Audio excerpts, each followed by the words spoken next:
From the shade room to your news feed, we brag different. You're locked into HBCU Pulse, now trending worldwide. What's going on, everybody? This is the Randall Barnes Experience here on this amazing day. And I have on the line right now former Miss Texas Southern University and Biden HBCU co-chair Rachel Osinuga in the building. Rachel, how you doing? I'm doing great. How are you? I am amazing. I'm just happy to talk to you. You're a legend. You know that, right? Oh, my God. I wouldn't say a legend, but, you could say it today. For sure. So how's everything been going with you as far as, just your adult life? How's everything been post-graduation? Oh, everything has been well. I've actually been taking the time to refuel and recharge. I think that's the best way to say it, mentally and physically. But I am well at work. I actually have been back devoted to one of my first goals, which was to become a funeral director. So I am currently in my funeral service apprenticeship on my way to being licensed, and I am almost through something that's going to take me 2 to 3 years, knocking it out in one. We're very goal-oriented around here. Let's get into just the work that you've done for the Joe Biden campaign. So I was doing some research just on everything you've been doing the past year, and what I didn't realize is that you announced that you were a Biden HBCU co-chair on J15, because you're an AKA, but you announced it on that day. So I got to ask you, was that planned to do that, or was that just a coincidence? I think it was a coincidence. I think I might have, maybe during the time I realized it, but later on I didn't. I try to make sure that my social media is not only entertaining, but effective, because you truly do have to impact those around you. So it wouldn't mean anything if I became a co-chair, but I wasn't talking to my sorors and my line sisters and my sorors inside of Texas and outside of Texas. It wouldn't mean anything if I wasn't truly communicating about the campaign then. So it probably did have like some type of hidden agenda, but it came pretty full circle since, J15 was just around the corner and we enjoyed it thoroughly. We have a lot of students that want to be in politics, and some that, are currently in politics and want to advance their way up, and they're working on mayoral campaigns, gubernatorial campaigns. But you worked on a presidential campaign. So how did you even work your way up to becoming a Biden HBCU national co-chair? So first off, a special shout out to a couple of people. Shout out to my friend Tyler Smith. He is also a student at Texas Southern University, a brother of Kappa Alpha Psi, and a close friend. He was the president of the Young Democrats on campus, and he was very connected in politics from the very beginning. Also, special thanks to Jonathan Hilsner. He was on the campaign, and then, of course, to many other TSU Tigers. But I will say those specific people, and also Kamala Marshall. He was actually on the campaign, and he is a TSU grad. So he has, that HBCU connection. So seeing how it is HBCU Pulse, I use the opportunities at my HBCU and then truly use them to my advantage. I made sure my voice was heard, but when I was asked to do something, I made sure I did it.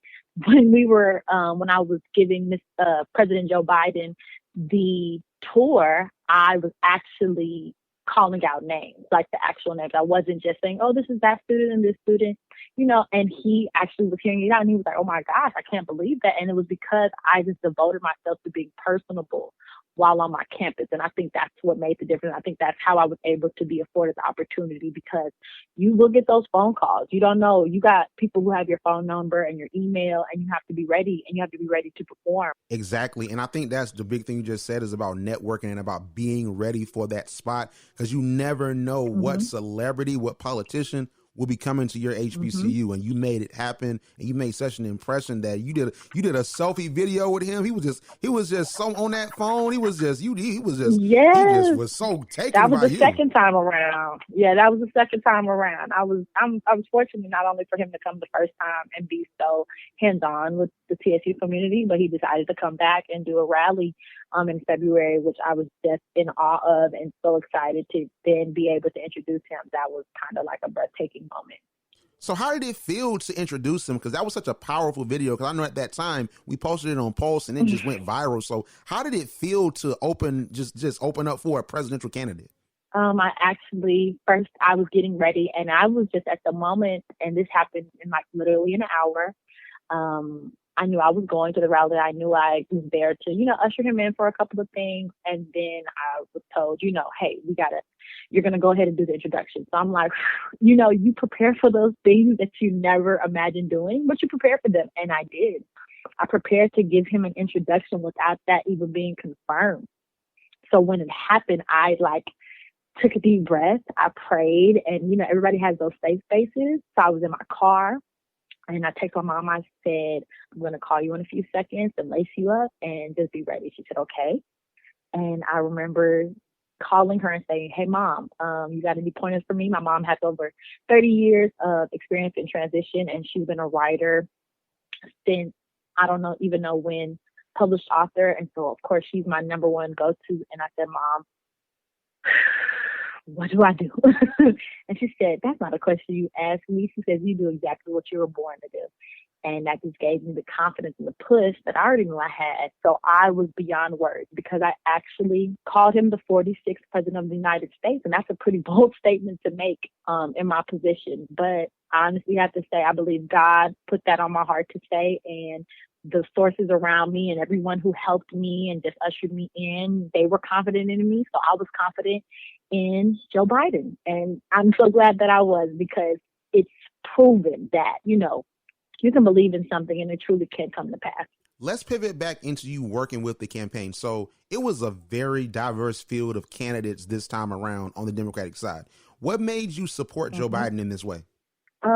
When I looked at the reality of the candidates and what they were discussing, I was undecided for a minute, because I couldn't understand why we were being pulled in so many different directions when it came to who to truly stand behind, And I honestly said, where are they coming together? Now they're all talking about, changing certain things and discussing how they can be effective within our communities. But Joe Biden kept talking about these HBCUs, and I'm just like, man, he's going to stick to his plan. He's going to keep mentioning, and pulling that heartstring. And he pulled my heartstring literally until I had to face him, look, in the flesh, where he's like, I'm here in Houston. And he made time and he made the arrangement to make sure he went to a very prominent HBCU. How can I not get behind somebody that would do that? How can I not get behind somebody that has a plan and strategies to ensure that we receive the funding that we not only deserve, but have been waiting on? You get behind somebody that can really talk that talk. And I feel like he truly set out and said statements that impacted not just my community at home, with my mom, with my brother, but my community with my friends and my family that I had built on that campus. So hearing that and seeing the proof in the pudding with him made my decision very easy. Exactly. And he made HBCUs such a priority that he literally had a whole entire wing of his campaign dedicated to HBCUs. So as an HBCU co-chair for HBCU students for Biden, what were your responsibilities? Well, truly, of course, we made sure because the culture of the campaign and the culture of the election year in itself changed drastically due to COVID-19. We definitely were using social media as our main means of communication with the HBCU community, seeing how we do express ourselves and exploit the good of HBCUs over social media. So we made sure that we ran all social media accounts with regards to HBCUs and HBCU students for Biden. We put on social events, bank calling, all of those things with regards to the campaign virtually we did, but geared towards the HBCU community and then geared towards HBCUs, period. So every HBCU we made contact. If we added you to a group message or had you on for an event, we followed up with making sure that you understood what policies were being put out, what he was discussing, speeches he had put out, and just videos and even calls and Zoom calls that he would have for us to tune in on, just so that people truly understood how big of a situation this election year was. So, those are a couple of our responsibilities. And then, of course, between all four of the co-chairs, making sure that there was, of course, an HBCU voice from a younger generation and expressing our goals and expressing what we would like to see and expressing truly what we expect from our president. And I was actually a part of one of those roundtable panels. I think it was a couple of weeks before the campaign. I was on there with Frank Ski, and as a broadcast guy from Georgia that wants to one day be in radio, having Frank Ski say HBCU Pulse, oh my God. I was like, man, yes. I'm getting somewhere in this world. I really appreciate just who all even just getting us in, with HBCU Pulse. So as far as dealing with, some of the negativity that comes with campaigning, the bashing, the trolling, because I was on a couple of those lives, and some of the comments that you guys had to deal with when you guys were on Instagram Live and on the Biden HBCU page, it was insane. So how did you manage just the negativity and the divisiveness that came with this campaign season? We'll see. And then we all worked. Shout out to my other coaches, by the way, William Fairfax from Claflin University, Nia Page, who's from Spelman, and Robin Seniors from FAMU. All of our coaches, we all work in our different avenues. And so with Nia was literally, I consider her really our game changer, because every day she truly just kept pushing. I truly thought that she made a difference with influencing how the culture of our social media page was broadcasted. So we would see the comments and we would see the trolls, and all we would have to do was put out what we were receiving from the campaign, which were those policies, which were those statements. And you can't deny facts. You can't deny all of the proof that he's giving us with every action he's taking. And Joe Biden did just that. He put action behind his words, and we were able to push that. You weren't talking to 2 or 3 distant parties. You were talking to people that were working on his communications team, that were working with him and traveling with him and making sure that we knew exactly what was going on. All we could do was really give the trolls proof.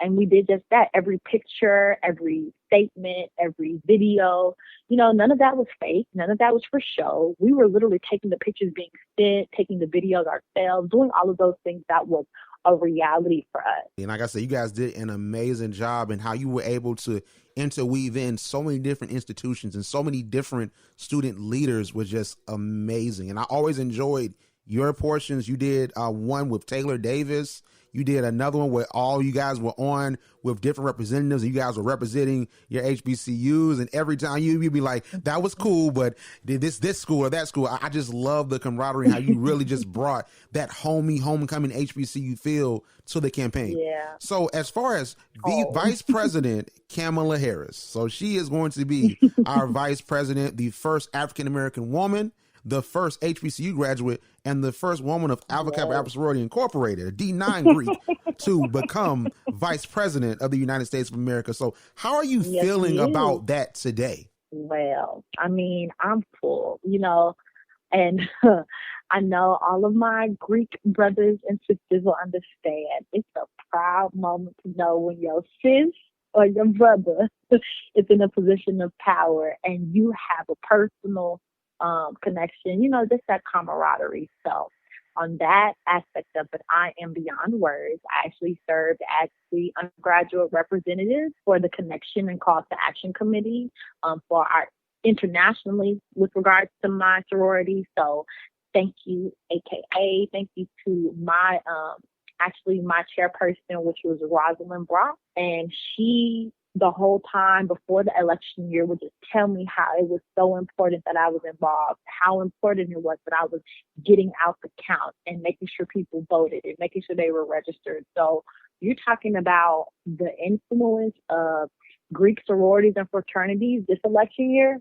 It was present. And I'm not just talking about AKAs. I'm talking about our Greek sisters from Delta Sigma Theta and Sigma Gamma Rho and Theta Phi Beta, and our brothers in Kappa Alpha Psi, Alpha Phi Alpha, Phi Beta Sigma. Like literally, we all got together. I can remember a time on my campus when, the Qs were having voter registration events, and then next week the They were having voter registration events. So I'm full. I'm full to see that true Greek colors and Greekdom has made its way nationally and internationally, showing that we do make a difference. We didn't just join to look good and stroll and play. It truly can happen if we get behind each other. And then just as a Black woman, I'm speechless to even think that she is now in a position that I could possibly be in one day, because that's what you do. That's what you tell your daughter. That's what you tell your son. You say, you can do that too, because I guarantee you somebody told her,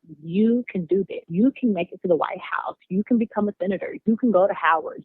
Someone kept telling her, you can do it. Seeing her in that position just means that everything that we're doing, those being admitted to an HBCU, becoming a member of a sorority, becoming a member of any type of organization, working on a campaign, all of those things, you can do it. And I just think that it's just so amazing that we're able to get, the executive branch, and we have the House still, and then the Senate with John Ossoff Yes. and Raphael Warnock, Morehouse graduate, man of Alpha Alpha Fraternity such a win. Incorporated. Yes, it was a huge win. And to say that from Macon, Georgia, standing in line for an hour, I was able to vote and make that happen and be a part of history was just so amazing. And we all are a part of history, and we have a democratically controlled government with Joe Biden at the head, Kamala Harris at the head, and we had all these great, amazing leaders. They were proposing a lot. They were saying they're going to do a lot. So what are you expecting to see within these next few months from the Biden-Harris administration? Honestly, I plan to see true recovery. Everybody thinks that you get a new president or you get a new leader or you get a new team of game changers, because when I tell you his staff, his transitional staff, they are on point. Everybody is on point. Everybody that I'm seeing about with the 46th administration are true game changers.